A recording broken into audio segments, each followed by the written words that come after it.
Shalom, shalom, shalom. Selamat pagi dan sejahteralah hidup kita semua. Amin.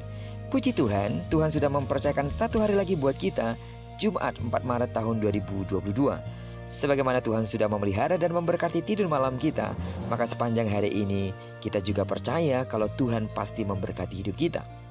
Baiklah, sebelum kita lebih jauh melakukan semua kegiatan kita hari ini seperti biasa, izinkan kembali Tuhan bicara melalui renungan kita hari ini. Dan kita akan tetap melanjutkan renungan kita dari pembacaan Alkitab satu hari satu pasal dari pembacaan 13 hari bersama Nehemia. Dan hari ini kita telah memasuki hari yang ke-9, maka kita akan membaca kitab Nehemia pasal yang ke-9 ayat pertama sampai dengan ayat yang ke-38.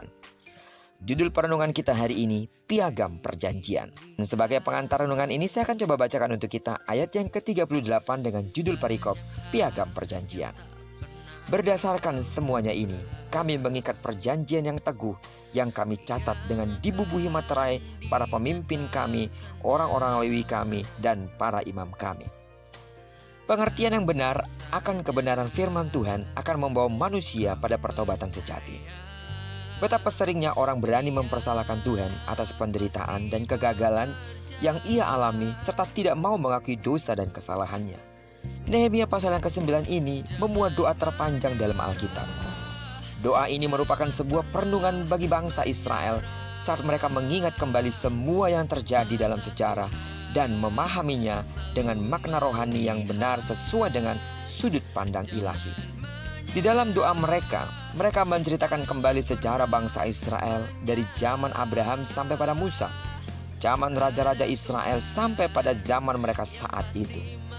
Setelah mereka memahami kebenaran firman, mereka dapat melihat seluruh sejarah dengan pengertian yang benar yang sesuai dengan pikiran dan hati Allah.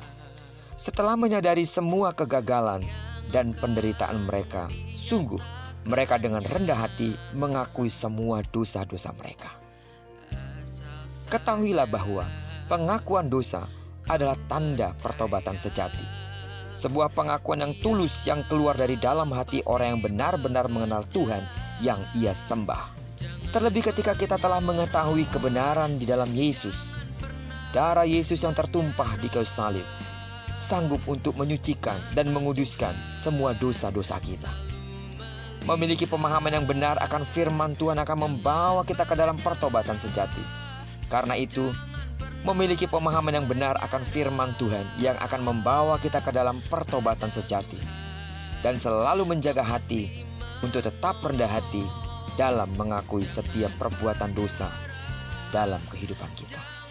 Berjanji untuk tetap belajar hidup di dalam kebenaran dan kekudusan. Sebuah janji yang akan membawa kita pada niat dan tekad untuk hidup benar di dalam Dia senantiasa sambil menunggu kedatangannya kali kedua. Percayalah, tidak ada dosa yang tidak dapat diampuni oleh Tuhan. Selama kita mengakuinya di hadapan Allah, Dia setia, menunggu kapan saja kita datang kepadanya untuk meminta ampun. Setelah kita minta ampun kepada Tuhan, bertekad dan berjanjilah untuk tidak kembali melakukan hal yang sama. Karena itulah yang sesungguhnya yang diinginkan oleh Allah kepada kita, yaitu kita bertobat dan melakukan apa yang seharusnya kita lakukan sesuai dengan kebenarannya, yaitu hidup di dalam kekudusan. Terpujilah nama Tuhan. Kiranya kebenaran firman Tuhan hari ini mengingatkan kita satu hal, bahwa ketika kita mengakui segala dosa dan pelanggaran kita, serta belajar untuk bertekad dan niat yang tulus, untuk senantiasa hidup di dalam kebenaran dan tetap memuliakan Allah. Diberkatilah kita sepanjang hari ini dan digenapi firman-Nya yang berjanji bahwa apa yang dikerjakan tangan kanan dan tangan kiri kita dibuatnya berhasil.